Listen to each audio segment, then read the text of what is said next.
todos, sejam bem-vindos a mais uma edição do Expressão Arte e Cultura.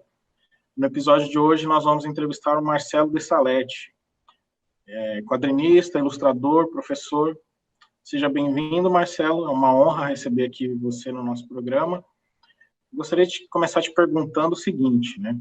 Eu sei que você estudou no Colégio Carlos de Campos, né? Porque eu entrevistei a Renata Filinto, do podcast Gargalheira, que eu faço com o Matheus Gato. E ela mencionou isso, né? Eu gostaria de saber, então, qual que foi o seu caminho para as artes. Se me permite só completar um pouquinho, Marcelo, gostaria de acrescentar, então, qual o papel que o Kaká teve na sua formação, né? Porque me parece um colégio muito peculiar na cidade de São Paulo. Né? Muito bem, obrigado pelo convite, é um prazer estar aqui falando com vocês, tá? É engraçado ouvir uma outra pessoa citando, não é, Kaká, porque é um nome extremamente íntimo, não é? Que a gente chama o colégio, que é o Colégio Carlos de Campos, mas todo mundo que estudava lá só conhecia como Kaká, né? Enfim, a minha trajetória, ela teve um ponto de inflexão aí, nesse momento, do Colégio Carlos de Campos, do Kaká. É um colégio técnico que tem aqui na cidade de São Paulo, fica na região do Brás, então bem próximo do Centro Velho de São Paulo. E na década de 90, final de 90, quando eu cursei, ele acabava congregando muita gente de toda a cidade de São Paulo, que estava interessada em arte, em grafite, em quadrinhos, em ilustração, em artes plásticas, tudo isso, músicos também, e que viam ali naquele espaço um espaço interessante para começar, não é, para se iniciar nessa área. O Carlos de Campos, nesse sentido, ele acabava virando um grande centro cultural. Conheci a Renata lá também, ela já era minha veterana, não é? Estava saindo quando estava entrando, e várias outras pessoas que hoje em dia atuam, não é? Com artes plásticas, com desenho, com muita gente do grafite também. Então, é importante dizer que é um colégio técnico estadual, enfim, gratuito. Então, era um espaço, vamos dizer assim, possível para ser o encontro de muita gente de toda a cidade de São Paulo. E aí você pegava ali desde uma classe média, não é, interessada em humanidades, em arte, até também alunos muito mais pobres, não é, que também passavam pelo vestibular, não é, e ingressavam lá, e aquilo acabava virando um grande caldo, não é, cultural para a formação de muita gente que estava interessada em arte, e acabou sendo uma escola extremamente importante para mim. Tenho amigos até hoje que são do Carlos de Campos, e muita gente que me influenciou artisticamente, pensando também. Marcelo, que muitas das imagens criada por você fez parte daquela exposição, né, Narrativas Negras. E como você percebeu a sua obra, que comumente é vista num embate mais fechado com o seu leitor, né, estou pensando na própria ideia da leitura, vista dessa vez num outro formato, e talvez também por um outro público, não sei se mais amplo e tal, mas um público que não é só aquele público do HQ, né? Como que você viu essa sua obra lá no Narrativas Negras? Muito bem.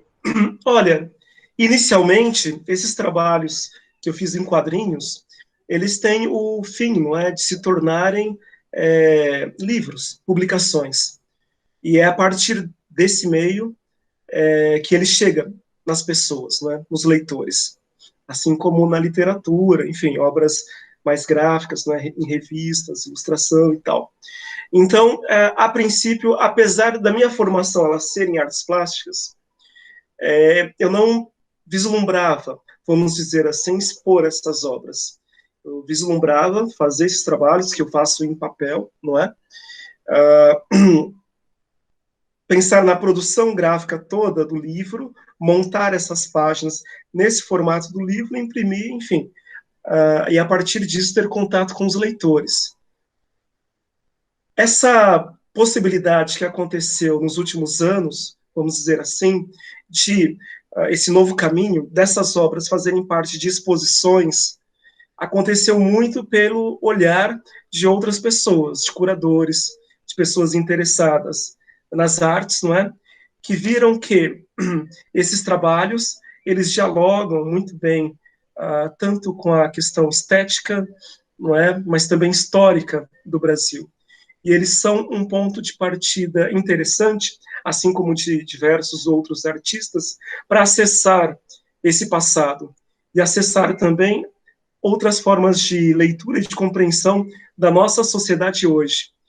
Então, eu penso que essa força que esses livros ganharam nos últimos anos, principalmente Cumbe e Angola Janga, fez com que eles se tornassem elementos importantes para se pensar nessa história e na arte contemporânea hoje, também no espaço do museu.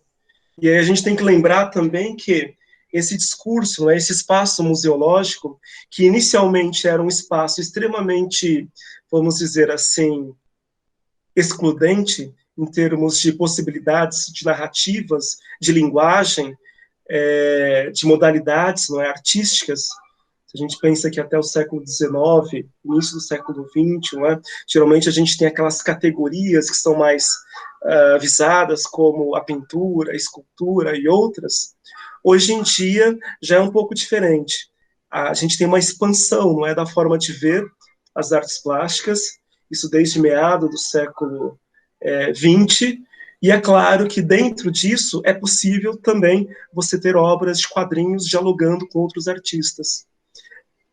No ano passado aconteceu uma experiência muito interessante que foi, eu tive um convite para expor os trabalhos numa exposição coletiva com vários outros artistas na exposição a Nordeste, falando, vamos dizer assim, repensando, não é, a forma como a gente vê, a forma como foi construído esse conceito de Nordeste no Brasil, muitas vezes a partir do Sudeste, não é, do poder da mídia, enfim, da imprensa, do Sudeste.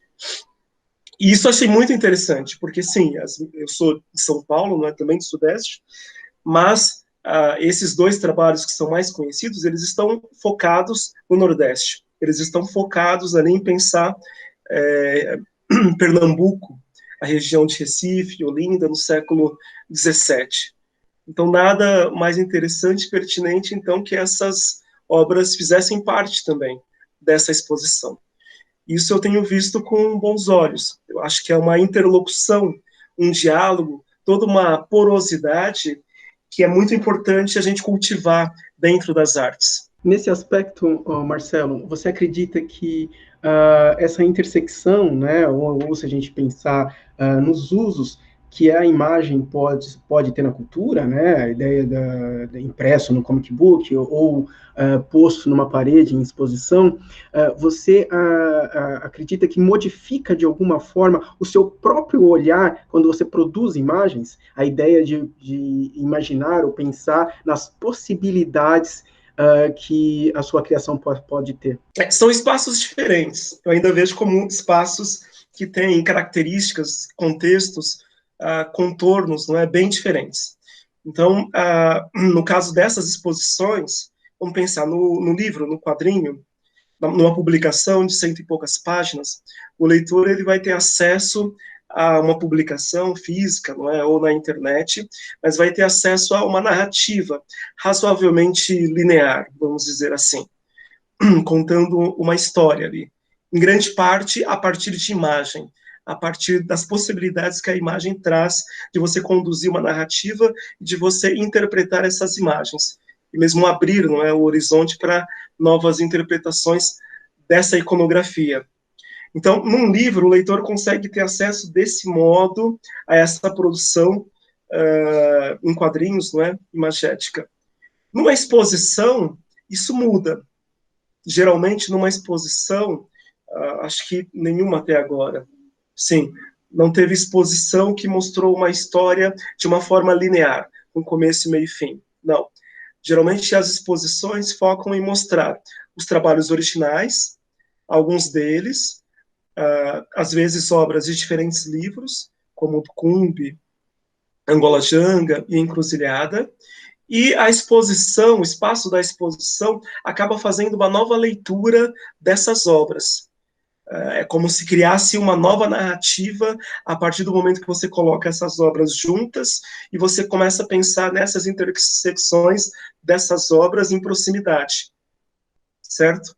Então, na exposição, vamos dizer assim, o leitor ele pode ver ali um pouco do que é essa narrativa, mas a partir de alguns fragmentos, e ele pode ter acesso também a algo que é bem relevante, principalmente em termos de formação de público, que é compreender o processo de construção dessas narrativas no formato de livro. Como que é a construção de uma página de quadrinho? Como que funciona o layout, não é, de uma página de quadrinho? Como que essa página funciona junto com outra, produzindo essa sequência? Como que é o processo de produção de uma página a partir da visão do quadrinista. Então, é uma outra forma de ler essas histórias, né? Algo que eu acho positivo também é que, geralmente, essas exposições, além de ter alguns originais, além de ter também, muitas vezes, vídeos sobre as obras, também tinha lá, principalmente na exposição lá no Museu Afro-Brasil, os livros impressos, num espaço que as pessoas poderiam sentar e ler. Então, isso tudo se complementa, não é? Acaba formando uma nova forma de você acessar essas obras e, claro, de pensar na intersecção dessas obras também com outras que estão ao seu redor, bem como de outros artistas também, como acontecia no Museu Afro-Brasil. Marcelo, a maneira como você representa as personagens subalternas é emancipadora, né? Em toda a sua obra, mas eu estou pensando aqui especificamente nas obras que retratam a escravidão, né? Cumbe e Angola Janga. A gente percebe, por exemplo, na primeira imagem de Angola Janga, a gente já percebe um diálogo, né, com imagens da colonização, mas de uma maneira completamente diferente, né? Você tem a palmeira identificando, né, os trópicos, mas não é aquela visão celebratória da natureza, né? É o contrário. E logo na segunda imagem, eu bato o olho na personagem na Mata Cerrada correndo e não me vem à cabeça Debré, Franz Post, me vem à cabeça Aaron Douglas, por exemplo, né?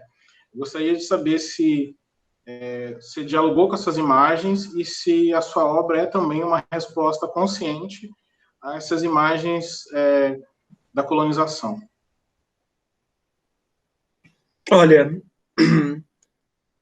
as imagens que nós temos do Brasil colonial são também, muitas vezes, assim como o discurso escrito, uma forma de exercício, não é, do poder. Se a gente pensa que essas imagens são produzidas a partir de uma perspectiva eurocêntrica sobre aquele território, sobre aquele espaço e sobre aquelas pessoas. Então, é uma forma de legitimação de um discurso e do poder, não é? Dessa perspectiva europeia. O que nós temos de referência dessas imagens no século XVII é bem pouco, são obras principalmente dos artistas holandeses. E eu precisei ir atrás dessas obras, claro, para ter um ponto de partida, mas sempre pensando em como subverter, de certo modo, essas referências, como repensar essas obras de uma forma que fosse interessante para o público de hoje. E aí a gente sempre tem que lembrar que é um trabalho, em grande parte, inspirado, não é? Baseado numa pesquisa histórica, sim, mas, ao mesmo tempo, ele é ativamente um trabalho de repensar essa história ficcionalmente e pensar nas possibilidades de recriar essa história a partir da ficção, que tem um potencial enorme para ressignificar isso hoje. Não é? E aí, o que aconteceu? Obras como o do Franz Post foram relevantes, aquele destaque todo que ele dá, não é, a paisagem, isso foi muito interessante para pensar nesse cenário, para pensar nessa geografia e nesse espaço colonial, a questão da Casa Grande, o engenho, não é? A senzala, o tronco, e como que tudo isso estava razoavelmente próximo dentro dessa geografia, não é? E dentro desse espaço colonial de poder e de violência. Então isso me interessava bastante. E eu acabei utilizando o Franz Post como base para repensar nesse território, assim como também o Eckalt, em algumas das suas figuras, porque ele vai representar alguns desses personagens com referências aqui do Brasil e também da costa oeste africana, de um ponto de vista bem, vamos dizer assim, idealizado, muitas vezes como guerreiros, soldados, não é? Mas de um ponto de vista que, a partir de alguns detalhes de vestimenta, também me interessava bastante. Mas é claro que também subvertendo uma certa lógica que tinha ali de idealização daqueles elementos, daqueles personagens. Agora, uma coisa muito interessante de pensar do Franz Post é que, embora tenha essa idealização no século XVII, por outro lado, ele representa essas figuras indígenas e africanas, não é? De guerreiros e outros trabalhadores, de um certo modo, dentro de uma lógica idealizada, não é? Do neoclassicismo, mas, por outro lado, próximos de uma certa ideia de humanidade, como existia na representação de figuras europeias, não é? De homens e mulheres. Isso é muito diferente do que vai acontecer no final do século XIX, depois do Debré, quando a gente começa a ver o uso, por exemplo, do blackface em algumas imagens, principalmente na indústria gráfica brasileira, com J. Carlos e outros. Mas, enfim, isso é uma outra história. Então, esses artistas, eles foram interessantes, Debré também, só que aí já é um outro momento, aí já é século XIX. E, por outro lado, eu percebi que, além desses artistas, eu precisava compreender um pouco mais como que seria esse imaginário, essa iconografia, essas vestimentas, esse modo de ser desses grupos africanos que chegaram aqui no Brasil, que muitas vezes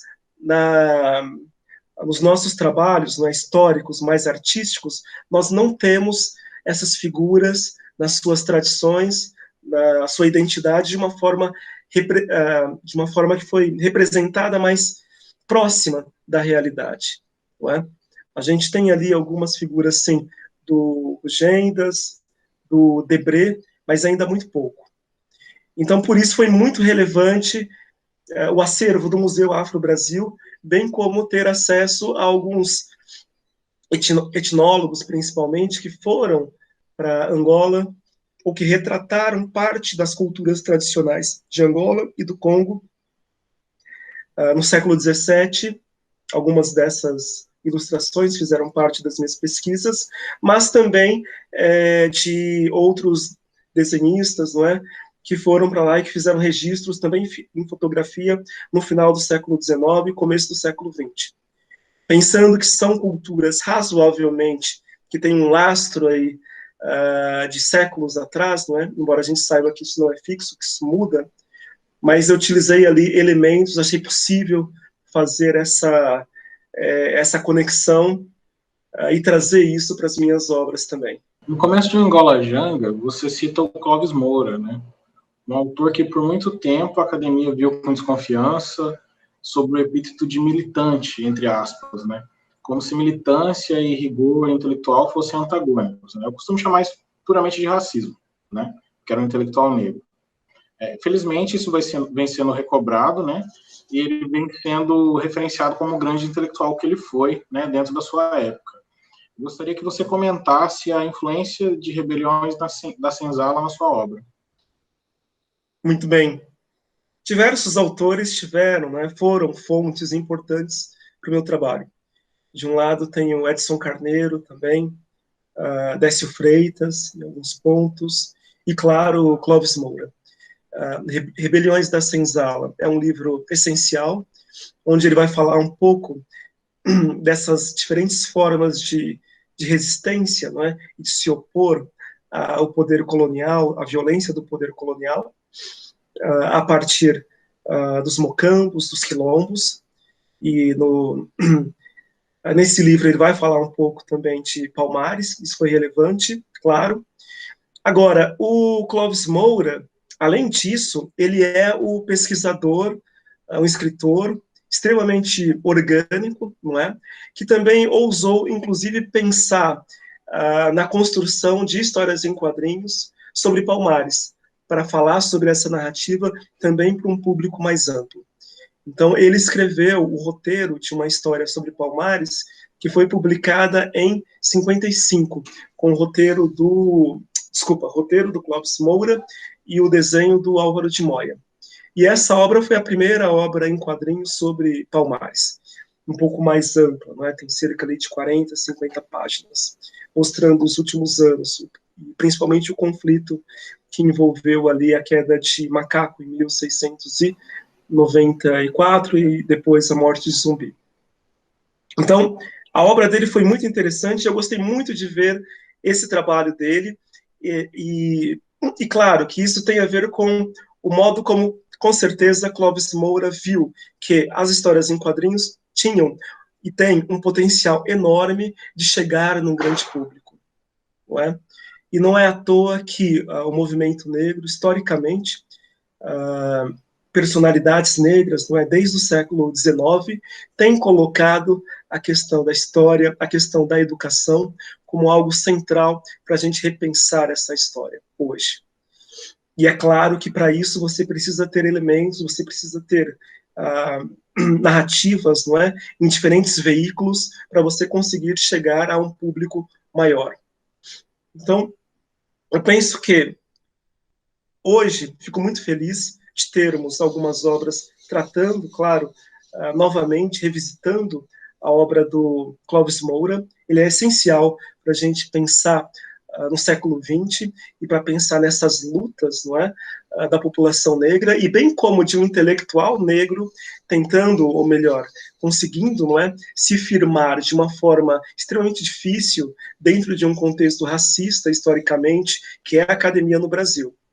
E aí é muito interessante isso que você comenta sobre o fato dele não ser considerado um, vamos dizer assim, sociólogo, não é? De não ter rigor científico, porque esse era um argumento muito utilizado nas últimas décadas. Eu acho que, pelo menos quando eu comecei a estudar, no começo dos anos 2000, ainda existia esse fantasma muito forte de que você tinha pessoas negras que eram intelectuais, estudantes ou até professores já, que estavam começando a estudar sobre a história e sociedade, não é? A partir dessa perspectiva de entender a população, a presença negra no Brasil, e muitas vezes eles eram chamados de não cientistas. Isso não é ciência. Você está falando do seu próprio grupo, você está falando disso sendo parte, não é, do que seria a sua pesquisa, não é como se você tivesse que ter um distanciamento disso. E a gente sabe muito bem que isso somente é utilizado para você atacar esses grupos, porque intelectuais brancos falando sobre cultura e história branca nunca foi considerado um problema, não é? Ele nunca está falando de si mesmo, não. Ele está falando de algo universal. Agora, quando você pega um intelectual negro, uma mulher, não é negra, um homem negro, falando sobre esse assunto, opa, a gente tem um ruído, não é? Dentro dessa forma de pesquisar. Você não pode se colocar tanto. E daí eu acho que tem alguns pesquisadores e historiadores hoje que começam a fazer justamente isso, não é? Se colocar como parte desse sujeito que pensa e que discute, não é, a sua temática, e que eu acho que é muito positivo. Penso muito em trabalhos como o da Audre Lorde, a Bell Hooks, não é, se colocando muitas vezes como primeira pessoa, colocando as suas impressões, mas discutindo de uma forma muito orgânica, não é, a sua relação com a pesquisa e a sua relação entre a pesquisa e a sociedade, né, onde ela está inserida.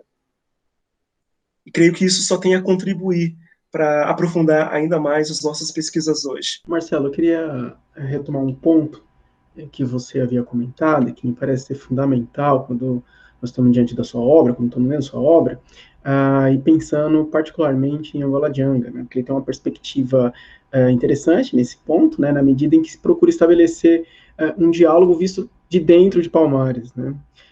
Como foi, então, para você, nesse sentido, trabalhar nessa perspectiva que, de um lado, remete a uma grande pesquisa histórica, né, que envolve o cenário com o qual você está trabalhando, e também a ideia dessa criação, né, imaginária desse espaço? Interessante isso. O que acontece? Grande parte, a gente pode dividir Palmares em alguns períodos, né, a história de Palmares. A gente tem ali a narrativa começando no final de 1500, 1597, é um dos primeiros registros que falam de negros e negras que fogem, para a região de Palmares, inclusive com a destruição de um engenho. Botaram fogo naquele engenho e eles falam de uma fuga de mais de 40 pessoas para a região da Serra da Barriga. Há registros falando também de negros e negras que saem da região da Bahia, também para a região da Serra da Barriga. A gente tem um período, então, de crescimento muito grande de Palmares na primeira metade do século XVII, para depois chegar os conflitos, além dos portugueses, com os holandeses, e depois a gente tem o Acordo de Cucaú, que foi essa tentativa de paz entre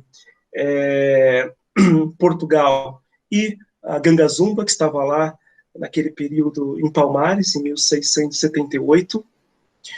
Depois da queda de Cucaú e da morte de Gangazumba envenenado, nós temos o período de Zumbi, dos Palmares, como grande liderança, não é? Em meados de 1670 até 1695, quando ele morre, e depois, com a queda do principal Mocambo, que foi Macaco, um período de retorno de uma ideia de guerrilhas móveis, de quilombolas lá em Palmares. Essa história vai, então, até por volta de 1730, 1740, quando nós temos os últimos registros de negros alevantados, né, na região de Palmares. Toda essa história, ela é documentada a partir dos registros dos militares, não é, dos soldados luso-brasileiros que subiam a serra. Na época não utilizavam militares, né, mas eram soldados luso-brasileiros que subiam a serra para destruir aquele local, aquele espaço.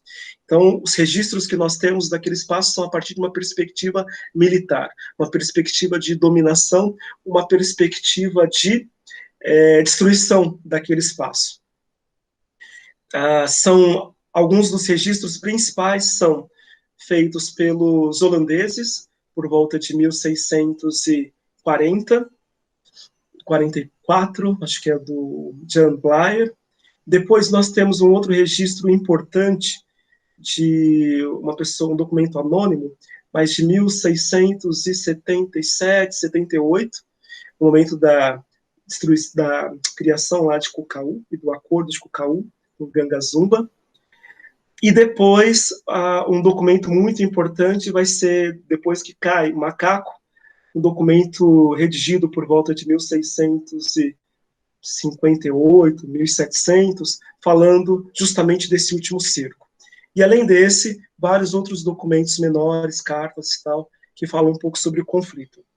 Então, há, de certo modo, diferentes documentos em décadas, principalmente dessas últimas décadas do século XVII, falando sobre Palmares, sobre Angola Janga, a partir de diferentes personagens, e muitas vezes, além dos personagens que estavam do lado de Portugal, não é? Das vilas, os governadores, soldados que iam lá destruir Palmares, figuras como Fernão Carrilho, depois Domingos Jorge Velho e outros, há a reincidência de vários nomes também de palmaristas que aparecem nessa literatura, como é o caso de Gangazumba, Gangazona, Soares. Soares vai aparecer somente uma vez. Moussa, Zumbi, Camuanga, e diversos outros. Então, o que eu tentei fazer foi pensar, a partir da descrição desses personagens, do que eles fizeram, não é? Acordos que eles realizaram naquele momento, tentar pensar em quais eram os interesses e quais eram as, vamos dizer assim, a forma de ver aquele conflito a partir daquele personagem. Então a gente sabe que Ganga Zumba e Ganga Zona, eles negociaram com o poder colonial. Isso coloca eles numa posição dentro dessa narrativa, a partir do nosso olhar de hoje. A gente sabe que Zumbi, ele não cedeu a esses acordos, e até o final ele não negociou com o poder colonial. Então a gente sabe que o Zumbi teve uma posição, então, muito mais aguerrida, não é, refratária, em relação a essas investidas de paz do poder colonial. Ele não compreendia isso como um acordo, vamos dizer assim, minimamente justo, pelo menos. Então, a partir desses fatos que nós temos, sim, sobre Palmares, eu comecei a pensar nos personagens. E a partir de pensar nesses personagens e nas suas características, eu fui pensando como que eles se posicionam em cada momento dessa narrativa e desses fatos principais, como, por exemplo, esse acordo que eu já citei de Cucaú, o momento da queda de Macaco, do principal Mocambo, ou o momento da morte de Zumbi, ou o momento em que os palmaristas estão muito fortes e quase destroem, não é, o Arraial e matam, por exemplo, Domingos Jorge Velho. Enfim, o meu interesse foi reimaginar esses personagens em cada um desses principais fatos, em cada um desses principais momentos dessa história. E como surgiu a ideia de Cumbi e de Angola Janga, né, uma vez que tem uma guinada temporal muito grande com relação aos seus trabalhos anteriores, como Encruzilhada e Noite e Luz? E uma segunda pergunta, que foi feita pela minha aluna Cláudia, que gostaria de estar aqui hoje, mas infelizmente não conseguiu entrar na nossa live, qual foi o impacto emocional dessas pesquisas para você, né? Só para citar um exemplo, quando a gente está lendo Cumbi, Sumidouro, a gente fica dilacerado, né, com aquelas histórias. Eu fiquei dilacerado. Quando eu vi a primeira vez, falei, nossa, né? E queria saber como é que foi para você fazer as pesquisas para construir essas histórias. Tudo começou a partir, claro, de um interesse inicial em repensar um pouco dessa história, a partir de outras obras que eu tinha acesso, na música, desde sambas, não é? Como Jorge Ben cantando lá Zumbi, eu quero ver quando o Zumbi chegar, até a literatura internacional, não é? Como histórias da Toni Morrison, Negras Raízes, até o que eu estava vendo no cinema, com obras mais contemporâneas, mas como Cidade de Deus, não é? Falando um tanto de uma realidade, grande parte periférica e negra.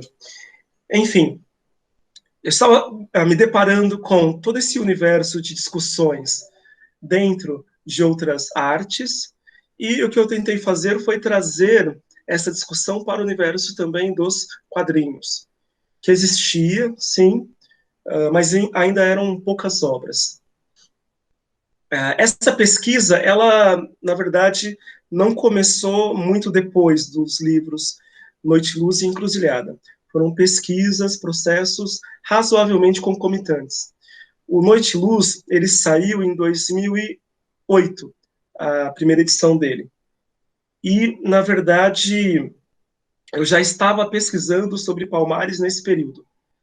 Eu estava pesquisando sobre Palmares e Cumbi.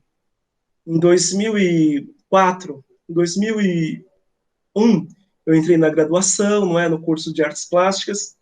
O curso de Artes Plásticas ele foi muito interessante para mim, claro, mas eu ficava assistindo um monte de coisa em outros cursos de História, Sociologia, Cinema, tudo que tinha alguma coisa interessante eu ia atrás. E eu fui fazendo uma costura, não é, a partir dessa experiência bem interdisciplinar na minha graduação. E algo muito importante, isso não foi um curso da graduação, mas foi um curso independente que o professor Petrônio, Petrônio Domingues fez lá no Núcleo de Consciência Negra, falando sobre história do Brasil, falando sobre presença negra no Brasil, não é? Compreendendo que a gente não compreende essa história do Brasil se não for a partir dessa experiência afrodiaspórica negra, em grande parte, não é? Assim como indígena também. Foi um curso incrível, maravilhoso, que nós fizemos. Tínhamos lá outros colegas também, a Flávia Rios estava lá, a Adriana Moreira, mais um monte de gente que fez parte, né, desse período da graduação, acho que o Alan também, Alan da Rosa, a Lula e diversos outros. Enfim, foi um curso que transformou, e uma das leituras do curso era justamente sobre Palmares. E como eu não conhecia quase nada sobre o assunto, a não ser por alto, não é, de ouvir falar, eu resolvi me aprofundar naquele período, em 2004, e comecei a pensar na possibilidade de construir uma história em quadrinhos sobre isso. E aí, em 2006, foi quando eu fiz um primeiro esboço de roteiro, e aí vi que somente lendo os livros sobre Palmares ainda era pouco para fazer essa narrativa. E nesse momento eu comecei a fazer todo um recorte, pensando em entender Palmares, mas entender também o Brasil colonial daquele período, século XVII, e, claro, entender os traços da população negra que vem aqui naquele período, principalmente de procedência do Congo, de Angola, principalmente, mas também entender o que era escravidão naquele momento. Então, foram trabalhos que surgiram em termos de pesquisa razoavelmente concomitantemente, só que foram publicados em outro modo, não é? Noite e Luz em 2008, depois Encruzilhada em 2011, esses dois bem mais urbanos, e aí depois em 2004, 2014 e 2017, Cumbe e Angola Janga. E creio que a demora também para a elaboração desses livros do Cumbe e Angola Janga também se deu porque eu tive que reaprender muito em termos de desenho, até me sentir seguro para realizar essas obras. Acho que tem até uma boa diferença, é uma razoável diferença do Cumbe para o Angola Janga. Mas foi todo esse momento de aprendizado, não é? Sobre como representar, em termos de imagem, essas pessoas naquele período. Que tipo de iconografia eu iria utilizar, que tipo de elemento, como o Sona ou a Dinka, não é? Que seria interessante para fazer parte dessa narrativa, para constituir, não é, o universo desses personagens da diáspora africana. Então foi um pouco isso. No caso do livro Cumbe, da história Sumidouro, é bem curioso, porque essa história ela começou a partir de uma pesquisa que está no livro do Douglas Libb, Trabalho Livre, Trabalho Escravo, e aí um dos textos lá é sobre mulheres negras no período colonial. E aí eu fui lendo aquilo ali, fui me deparando com aqueles escritos, achei incrível, tudo isso dentro desse contexto da história social, que é geralmente você fazer o registro de alguns casos muito específicos que foram parar nesses arquivos judiciais, não é, da época. Novamente, isso conecta, embora ali sejam textos principalmente do século XIX já, mas isso conecta com Palmares no século XVII, porque novamente são registros feitos a partir de instituições, vamos dizer assim, repressivas, até certo ponto. Fui me maravilhando com aqueles textos. Essa primeira história, Calunga, e você falou da Sumidouro, né? Foram histórias que demoraram bastante para chegar naquele resultado, principalmente a Calunga. Eu só fui ter o final daquela história, eu acho que depois de rever a narrativa, depois de bem uns 8 meses, 1 ano, coisa assim. E aí eu cheguei naquele final, que não, a princípio não estava suficiente a história, e Sumidouro surgiu muito a partir dessas leituras, a partir de uma leitura também do livro do Nelson Rodrigues, O Anjo Negro, desse texto dele, uma leve inspiração também no livro Anjo Negro dele, que é uma peça incrível, que ele faz para o TEM, o Teatro Experimental do Negro. E já no caso de Sumidouro, essa história ela surgiu muito rápido, foi incrível. Estava lendo essas coisas, aí de repente, numa tarde, assim, veio um flash da história com começo, meio e fim. Eu já tinha um roteiro dela, e é uma das histórias que mais me toca também, pensando no livro.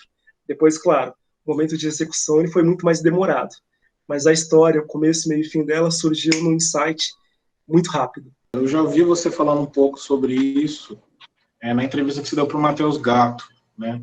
Mas eu gostaria de ver você falando um pouco mais sobre a primeira história de Cumbe, né?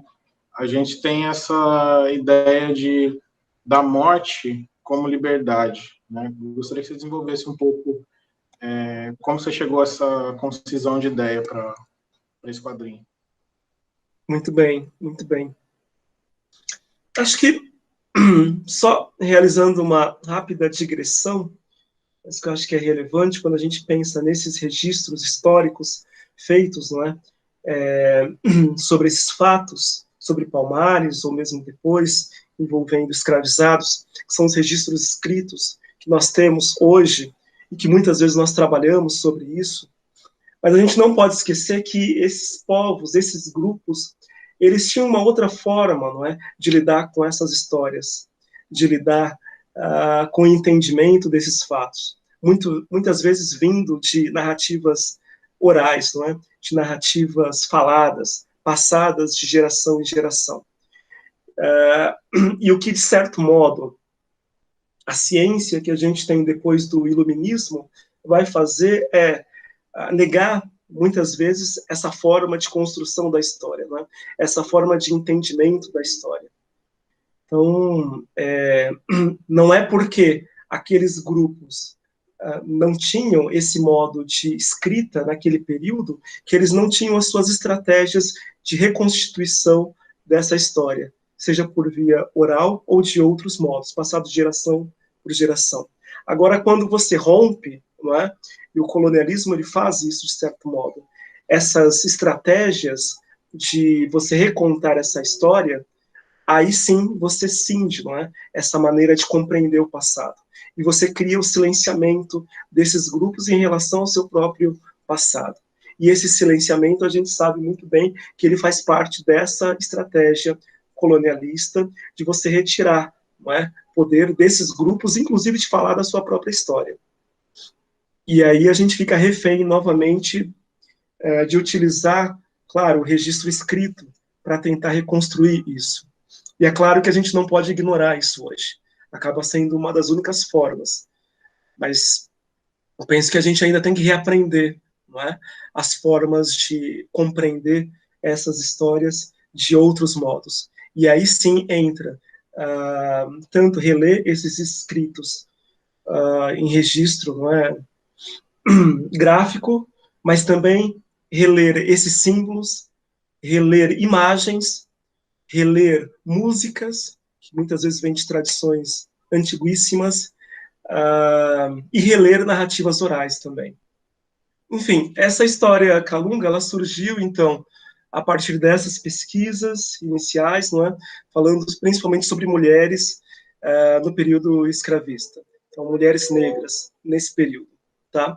E foi uma história bem difícil de desenvolver, mas eu achei que ela era interessante para ser a primeira, porque ela acaba sendo uma porta de acesso bem inusitada, vamos dizer assim, para você falar do período colonial e escravista. Ela foge um pouco das narrativas mais clássicas que a gente tem do Brasil colonial. A ideia era fugir de algumas narrativas que estão mais conhecidas quando a gente pensa no Brasil colonial e em escravidão. E a partir disso eu achei que essa história Calunga ela poderia introduzir muito bem o leitor dentro desse universo. Calunga remete diretamente à ideia de morte.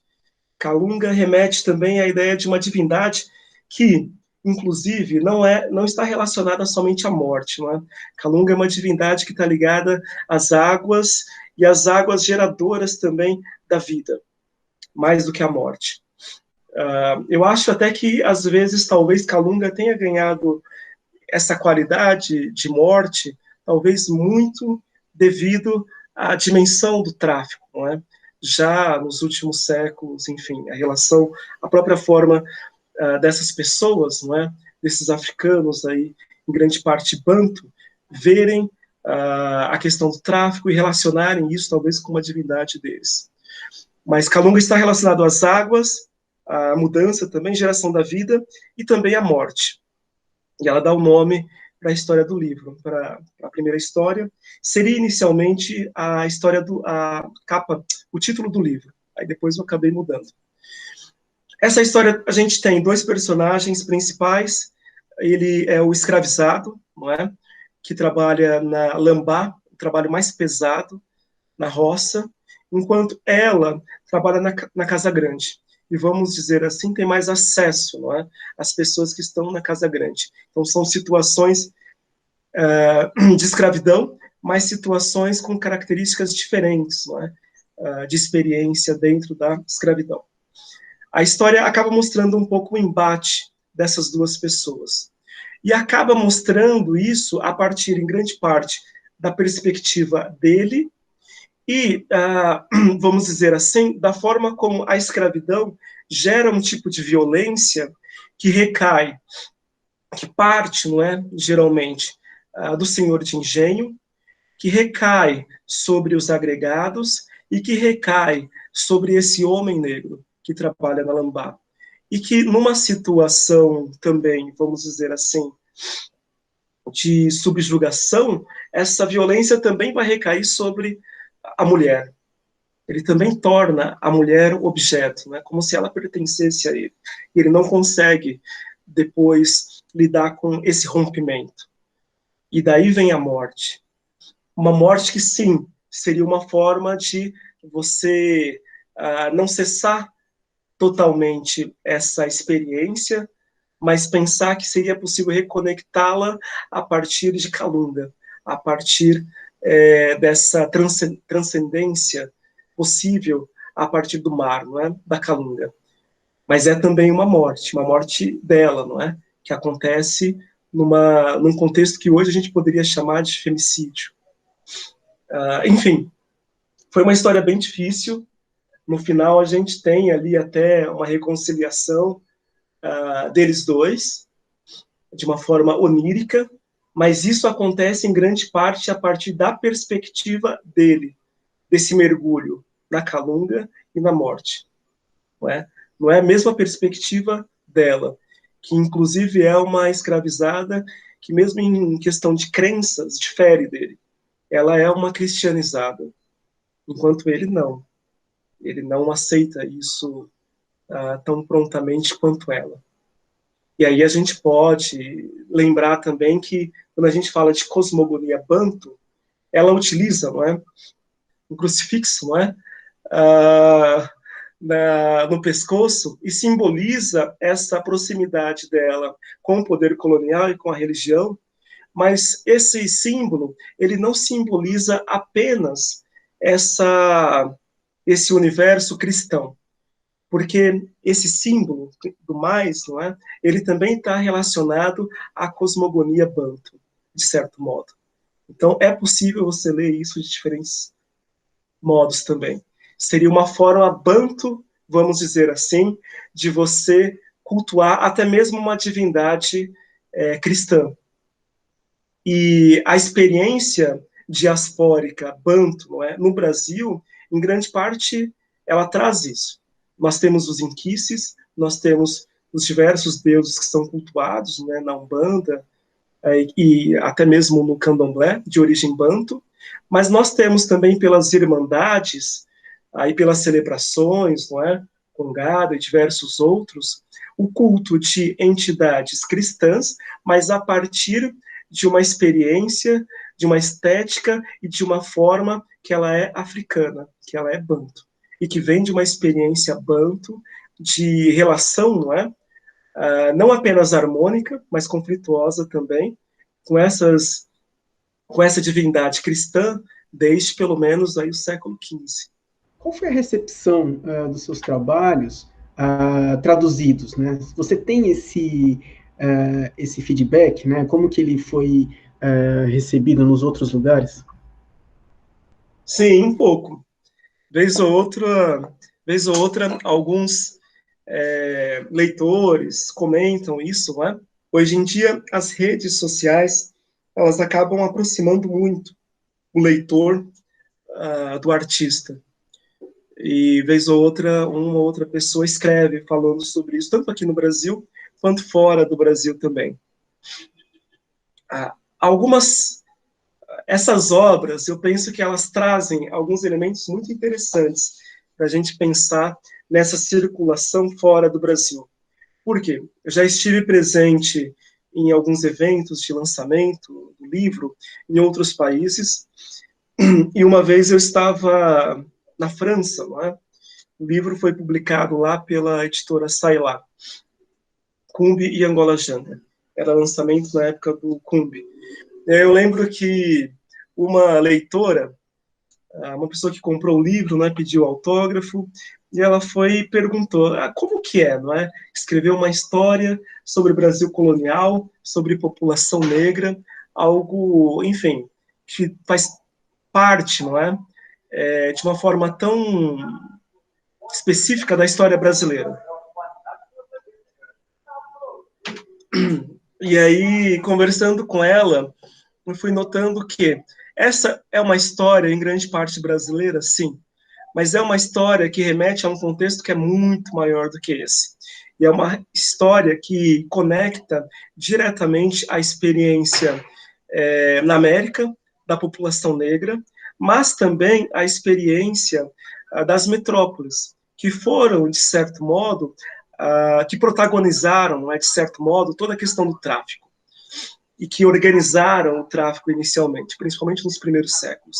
Então não é só uma história brasileira, não é só uma história americana, mas é uma história extremamente importante para a gente compreender como que a Europa é constituída na modernidade, e numa modernidade baseada no escravismo, totalmente, não é?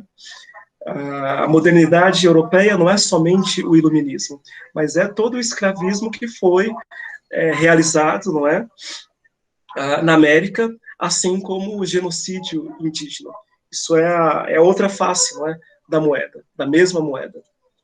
Então, eu penso que essas obras, elas podem suscitar esse tipo de leitura para os leitores que estão em outros países, como a Europa também. E é importante que isso aconteça. É diferente um pouco da leitura que imagino que isso aconteça nos Estados Unidos, onde a gente tem uma discussão sobre história negra na América muito grande e um interesse muito grande em conhecer essa história, seja nos Estados Unidos, mas também em outros países. E eu acho que isso fez com que a obra ganhasse um prêmio, por exemplo, nos Estados Unidos, todo esse contexto, que também não é só da obra Cumbe Angola Janga, mas é um contexto social, um contexto, vamos dizer assim, literário, de obras que estão tratando desses temas e que estão ganhando, vamos dizer assim, uma grande projeção nos últimos anos. Vem de discussões sobre representação no Oscar, não é? E vem de alguns filmes que se tornaram extremamente relevantes para a gente pensar nessa experiência hoje, como, por exemplo, o Get Out, não é? Corra, do Jordan Peele, que é incrível para a gente pensar nisso nos Estados Unidos, mas também em outros espaços. Agora, pensando em termos de tradução, esse livro, ele trouxe, não é, muitos questionamentos relevantes que vieram, às vezes, dos tradutores, professores, às vezes também dos leitores. Por quê? Aqui no Brasil, eu acabei escolhendo olha, o livro está falando do Brasil colonial, não é? Aqui no Brasil, hoje, se bem que hoje nem tanto, não é? poderia ser um problema, mas naquele momento que eu lancei, não. Você utilizar o termo negro para se referir às pessoas negras, quilombolas, que estavam ali, ele possui um conjunto de significações, mas é possível de ser compreendido e visto e lido por pessoas brancas e negras aqui no Brasil, embora possa ter formas de leitura diferentes em relação a isso. Outro detalhe importante que tem tanto no Cumbi quanto no Angola Janga é que o termo negro ele aparece principalmente a partir dos personagens não negros, dos personagens brancos, se referindo àquelas pessoas negras, quilombolas, mocambeiros e tal. Então, é uma forma de distinção e caracterização que vem de fora desse grupo. A gente sabe também que no Brasil, o termo negro, assim como preto também, no Brasil colonial, e até o início do século XX, era uma forma extremamente pejorativa de você se referir a esses grupos. Não é? Era uma forma de você tornar essas pessoas não pessoas, mas objetos, coisas. No Brasil, de meados do século XX, a partir da década de 60 e 70, esse termo ele é ressignificado, não é, pelo movimento negro. A partir do Black's Beautiful, não é? Negro é Lindo, músicas cantadas aí por cantores famosos e tal, a gente tem toda uma forma de rever, ressignificar esse termo hoje. Inclusive, mesmo hoje, tem gente que realiza críticas, não é, sobre isso, a gente deve utilizar ou não, mas, enfim, é algo consolidado dentro da nossa história e a partir de uma experiência do movimento negro aqui no Brasil hoje. Então, pessoas negras utilizam o termo negro para se referir a outras pessoas, assim como preto também. Mas é claro que, dependendo do contexto, do modo, da entonação como isso é utilizado, isso pode ter ainda interpretações diversas. E a gente pode acionar aqueles velhos fantasmas coloniais, mas que são atualizados no Brasil de hoje, principalmente numa perspectiva racista. Agora, o que acontece? Quando a gente pensa em outros países, isso muito nos Estados Unidos, mas não só, isso eu vi nos Estados Unidos, na França, nos Estados Unidos com o Níger, na França com o Noir, na Alemanha, com o termo que eles utilizam lá para negro também, o termo mais antigo. Esses termos, essas palavras, esses conceitos, essas formas de você denominar o outro são extremamente difíceis de serem utilizadas e atualizadas hoje. Estão extremamente pejorativas. E aí o que eu vi foi que, em alguns locais, eles optaram por alterar esse nome, alterar essa forma de designar outra pessoa. Nos Estados Unidos, eles utilizaram black, eles não usam nigger, não é? Na França, eles preferem, às vezes, utilizar, ao invés de noir, embora eu acho que seja o termo que eles utilizaram lá, mas, às vezes, a juventude, não é? Utiliza black também, mesmo na França. E na Alemanha também existem outros termos.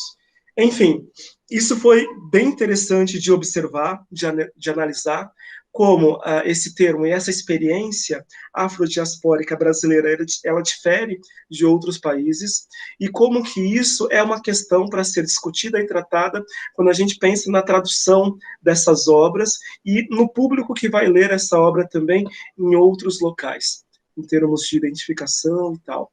E, Marcelo, voltar num outro ponto, você já comentou que costuma experimentar a página, quando você está trabalhando, né, do comic, sem texto, né, e que em determinado momento deixa de usá-los, né, esses textos, dependendo da situação, se você acredita que aquela página se resolve com as próprias imagens, né? A partir disso, duas coisas. O que vem primeiro nesse seu processo, né? A imagem ou a palavra? E o outro ponto é se para você, se para a sua obra, você acredita que a imagem possui um caráter mais importante do que o texto que se segue. Muito bem. Olha, a história, ela surge para mim, em grande parte, como imagem. É quase como cenas de um filme, como um sonho. Ela surge como imagem, e o que eu tento fazer depois, o que eu preciso fazer, na hora de registrar a história, o tempo, não é, de você desenhar isso, ele é muito... Eu preciso de muito mais tempo para pensar isso em termos de imagem, de composição, de organização gráfica. Então, geralmente, eu pego essas imagens e transformo elas em texto, em roteiro, dizendo ali, de uma forma razoavelmente sucinta até, o que acontece página a página.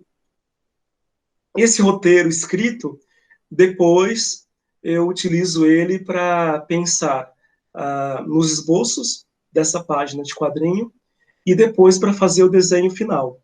E é claro, o roteiro, ele é sempre vamos dizer assim, um arquivo que você acessa com um potencial enorme de ser alterado. O esboço, ou melhor, o roteiro, ele precisa ser um texto que tem ali as ideias principais, mas ele é algo que potencialmente sugere novas ideias, novas cenas. E ele pode mudar, ele deve mudar. O roteiro, ele dificilmente se continua o mesmo quando a obra termina. Você vai ter novas ideias que surgem a partir desse processo de construção da história e justamente dessa relação do artista com a imagem. Então, primeiro a gente tem as imagens mais mentais, vamos dizer assim, depois o roteiro escrito, depois o quadrinho, não é? Realmente desenhado. E geralmente eu faço o quadrinho apenas com imagem, apenas com a composição gráfica. A ideia é saber como que ela funciona, o layout da página, a dinâmica dos quadros, como que está a relação de um quadro com o outro. E eu gosto, sim, de depois eu monto o capítulo, não é? Ou essa história, que geralmente tem entre 20 e 30 páginas, vejo do começo até o fim como que ela funciona, como que a narrativa é conduzida. E para isso, no meu caso, é muito importante que ela funcione em termos de imagem. Por isso eu gosto de recorrer sempre, seja nas narrativas mais históricas, como Cumbe, como Angola Janga, ou nas narrativas mais contemporâneas, como a Encruzilhada, de pensar em signos, em símbolos que possam ser interessantes para simbolizar espaços, locais, personagens, mas também momentos da história. Isso é muito importante. E a partir disso, eu vou construindo depois, detalhando como que são os diálogos, né, entre esses personagens, onomatopeias e outros detalhes. Para mim, a experiência imagética na história em quadrinhos, ela é muito importante. Entendo que hoje o universo das histórias em quadrinhos, ele é muito amplo. A gente tem artistas que utilizam principalmente da imagem, outros que utilizam principalmente do texto, outros que pensam, claro, na mistura dessas duas coisas, e como fazer isso de uma forma instigante. Mas a minha experiência, ela parte, em grande parte, a partir dessa imagem, conduzindo a história, desses símbolos e a conexão que pode ter com o texto. Mas, em grande parte, eu gosto de pensar que é a partir da imagem que a história é conduzida. E isso requer também um processo, às vezes, muito ativo do leitor de ler essa imagem. Porque é muito comum, nas histórias em quadrinhos, nós termos leitores que são refém do texto e que acabam lendo a história se conduzindo em grande parte pelo texto. A minha história ela acaba forçando um tanto para que o leitor ele lembre-se de que a imagem ela é preponderante para a condução da narrativa. Marcelo, agora vamos nos encaminhando para o final da entrevista, vamos para a derradeira pergunta, né? Na minha pergunta sobre o Clóvis Moura, você falou um pouco sobre as suas influências para a construção de Cumbe e de Angola Janga, mas eu gostaria que você falasse mais sobre outros intelectuais e artistas que são referência para você como artista mesmo, independente dessas obras em específico, que te inspiraram e que continuam te inspirando de alguma maneira. Muito bem. O trabalho da escrita, não é? Da Toni Morrison foi bem relevante nesse processo de construção e principalmente de imaginar esse Brasil colonial. E a forma como ela traz essas narrativas a partir dos personagens, não é? São os personagens contando geralmente a sua história em primeira pessoa. Isso me interessava bastante na Toni Morrison e me interessa até hoje. E na forma como muitas vezes ela muda, não é? O discurso, a forma de falar a partir do personagem, a partir de qual personagem está contando essa história. Além disso, na minha época, quando eu estava começando a elaborar esses trabalhos de quadrinhos, tenho que falar do trabalho do Luiz Fulano de Tal, com Noite dos Cristais, falando sobre a revolta dos malês. Acho que é um trabalho excelente até hoje. Quero muito reler, inclusive, porque já faz alguns anos que eu li pela primeira vez, mas foi uma referência incrível. Eu gosto muito do modo de narrar também do Plínio Marcos, o Alan da Rosa, que é um colega também, me ajudou muito a pensar nessas obras. Enfim, tem diferentes escritores aí, nem vou lembrar de todos aqui agora, mas esses são alguns que me chamam a atenção. Dentro do cinema, eu gosto bastante do trabalho do Antunes Filho, com o Compasso de Espera, o filme com o Zósimo Bulbo, apesar de ser um contexto, em grande parte, não é? Ali, uma influência muito forte do que estava acontecendo nos Estados Unidos, mas eu acho que ele traz elementos para a gente pensar, sim, numa experiência diaspórica negra brasileira, tem relações ali sobre isso, e o Zósimo Bulbo, ele faz ali uma atuação incrível, acho belíssimo, esteticamente, muito interessante. Gosto também de outras obras de cineastas africanos, como Osmani Sembene, ele é incrível, e de um outro, deixa eu ver se eu lembro agora o nome, de um outro cineasta, se eu não me engano agora, ele é do Chad, que é o Mahama Saleh Orum, é uma coisa mais ou menos assim, que fez algumas obras incríveis. Ele tem aí um trabalho lindíssimo chamado Nosso Pai, que são duas crianças que encontram o pai deles, que eles não conhecem, não veem há anos, num filme. E aí eles saem à procura do pai pela cidade. Aliás, em vários filmes dele, ele tem essa relação, não é? Muito familiar e muitas vezes de pai para filho. E ele é um grande cineasta que fala sobre guerras na África pós-colonial e guerras civis muito violentas, não é, na África colonial, ou melhor, depois do processo de independência. Muito interessante, muito interessante. Quem mais? Eu gosto da filmografia também do Michel Haneke, que é um francês, não é?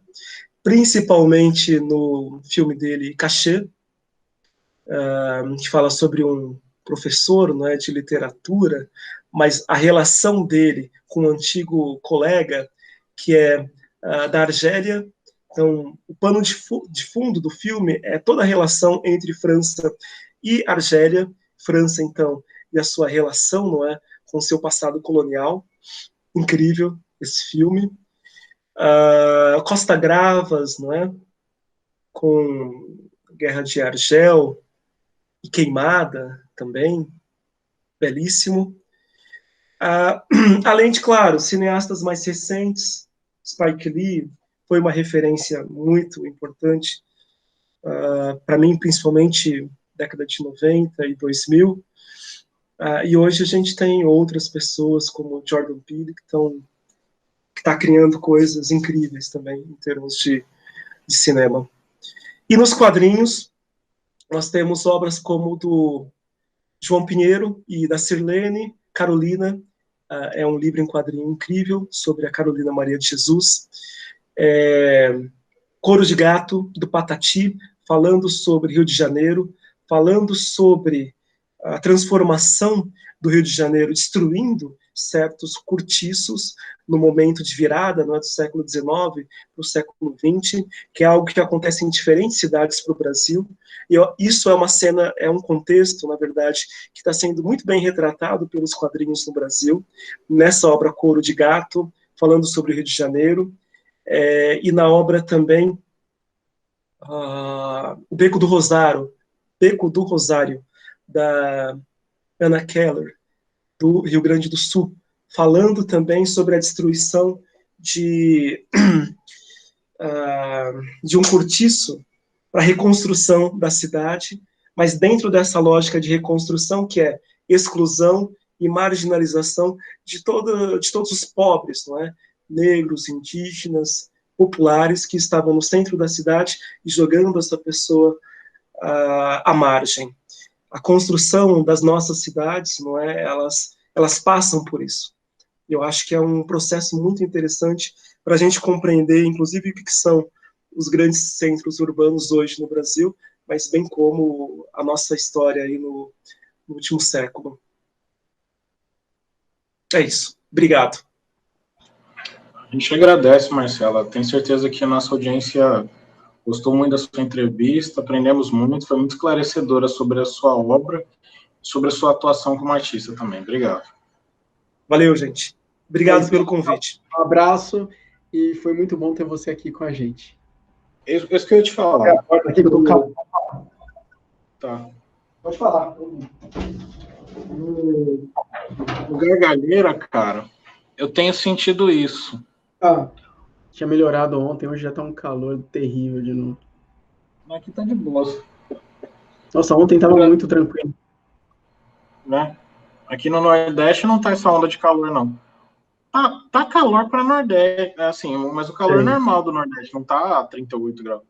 Mas beleza, podemos começar, então. Ok, então. Vamos lá, então, para a garganta, né?